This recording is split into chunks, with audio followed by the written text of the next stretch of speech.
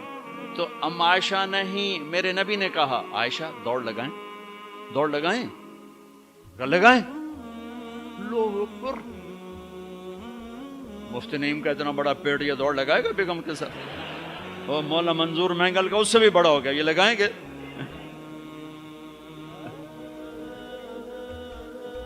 تو عائشہ دوڑ لگائیں، کہا جی لگائیں. تو حضرت عائشہ فرماتی میں آگے نکل گئی لیکن ابھی پیچھے رہے. پھر کچھ عرصہ گزر گیا، کئی سال گزر گئے، پھر ایک سفر سے واپسی ہو رہی. آپ نے کہا ہاں بھائی آگے جاؤ، وہ سارے آگے جا گئے، اجل ہو گئے. آپ نے کہا عائشہ دوڑ لگائیں، کہا جی لگائیں. تو کہا ان دنوں میں موٹی ہو گئی. تبدنت کا لفظ مجھے یاد ہے، کہ میں موٹی ہو گئی تھی. تو جب دوڑ لگائی تو لیکن ابھی آگے نکل گئے. تو آپ نے کہا عائشہ ہذہ بتلک، اب تو میں برابر ہو. اللہ کی قسم زندگی سمجھانے کے لیے. جہاد کا سفر سارا صحابہ کا قافلہ ہے، جنگ کا زمانہ ہے، دشمن چاروں طرف ہے، اور ہم ام عائشہ رضی اللہ عنہ اونٹ پہ بیٹھی اور ہاتھ لگایا تو ہار غائب. فرمائے میرا تو ہار کوئی نہیں، میں تو نہیں جاؤں گی، میرا ہار ڈھونڈو. تو میرے نبی نے نہیں فرمایا چل بیٹھ، اتنے لوگوں کو تو پریشان کرتی، تجھے پتہ نہیں میں نے سبق پڑھانا تو میرے پیچھے پڑ گئی. طلبہ میرا انتظار کر رہے ہیں. آپ نے کہا بھائی عائشہ کا ہار ڈھونڈو. سب ڈھونڈنے میں لگ گئے. شام ہو گئی، سورج چھپ گیا اور ہار نہیں ملا، اور اس کے بعد تلاش بند ہو گئی. اندھیرے میں کہاں ملے گا؟ اب کیا ہوا؟ پانی رات کو عشاء میں ختم ہو گیا، فجر کی نماز کا وقت داخل ہونے والا ہو گیا، اور پانی کوئی نہیں، تیمم کی آیات نہیں اتری. لوگوں نے ابو بکر کو تانے دینے شروع کہ تیری بیٹی کی وجہ سے اب نماز کا کیا بنے گا. ابو بکر غصے میں آئے ام عائشہ کے خیمے میں. تو اللہ کے نبی گود میں سر رکھے سو رہے تھے. اب آپ تو باپ تھے تو آ کر اب بول تو سکتے نہیں، اور چہرے سے دوری تیری وجہ سے ہو، اور یہاں پسلی میں ماری انگلی، زور سے انگلی ماری. تو کہتے میں ایسے سخت ہو گئی تاکہ میرا بدن حرکت نہ کرے کہ کہیں اللہ کے نبی اٹھ نہ جائیں. تو چہرے سے غصے کا اظہار کر کے، اور تو اللہ نے آیات تیمم اتاری. اس موقع پر تیمم کی آیات پہلی دفعہ 8000 سال میں یہ ہونے لگا ہے. بھلا مٹی سے آدمی صاف ہوتا ہے اور گندا ہو جاتا ہے؟ اللہ نے کہا نہیں، فتیمم، چلو تیمم کرو. اب سارے صحابہ میں خوشی کی لہر، اور سعد بن عبادہ کہنے لگے اے آل ابو بکر، یہ پہلی تو نعمت نہیں ہے جو تمہارے گھرانے کے طفیل ہمیں ملی ہے، اس سے پہلے بھی بڑی نعمتیں تمہارے گھر کی طفیل ہمیں ملی ہیں. اللہ نے تیمم کی آیت اتار. میرے نبی نے قافلے کو نہیں چلایا، یہاں تک کہ حضرت عائشہ نے کہا اچھا یا رسول اللہ اب چلیں، ہار کو چھوڑیں.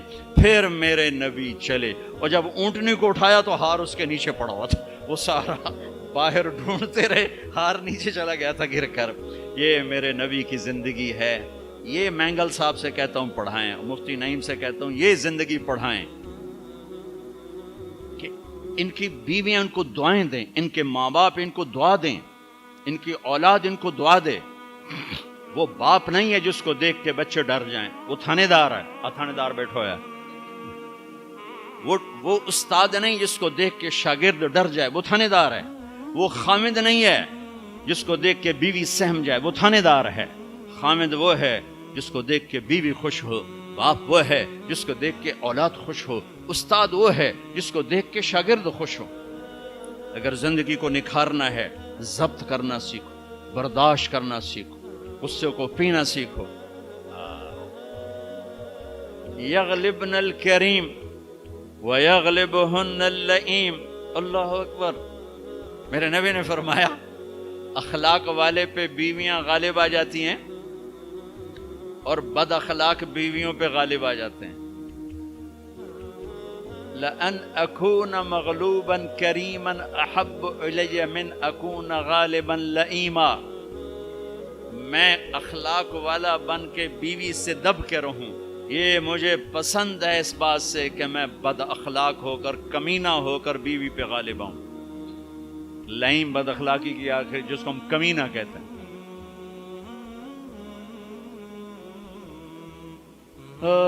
خیرکم خیرکم لأہلہ وأنا خیر لأہلی. میرے نبی نے فرمایا سب سے بہترین مسلمان وہ ہے جو بیوی سے اچھا سلوک کرے, اور میں تم میں سب سے اچھا سلوک کرتا ہوں اپنی بیویوں کے ساتھ. میمونہ رضی اللہ تعالیٰ عنہ کے گھر آپ کی باری ہے اور آپ کو پیشاب آیا, آپ اٹھے پیشاب کے لیے, پیچھے میمونہ کی آنکھ کھل گئی تو انہوں نے دیکھا بستر خالی, تو ان کو نا نفس نے چکر دے دیا. ان کے جی میں آیا کہ اللہ کے نبی مجھے چھوڑ کر کسی اور بیوی کے پاس چلے گئے. تو انہوں نے سوکن پنا غالب آیا. سوکن تو سوکن ہی ہوتی ہے, تو سوکن تھی, انہوں نے کہا تھا مجھے چھوڑ کے دوسری بیوی, اور خیال تھا حضرت عائشہ کڈی لگا تھی. اللہ کے نبی واپس آئے تو دروازہ بند. آپ نے دستک دی, میمونہ میں ہوں, دروازہ کھولو. کہا میں نہیں کھولتی. ہم نے کہا کیا ہوا؟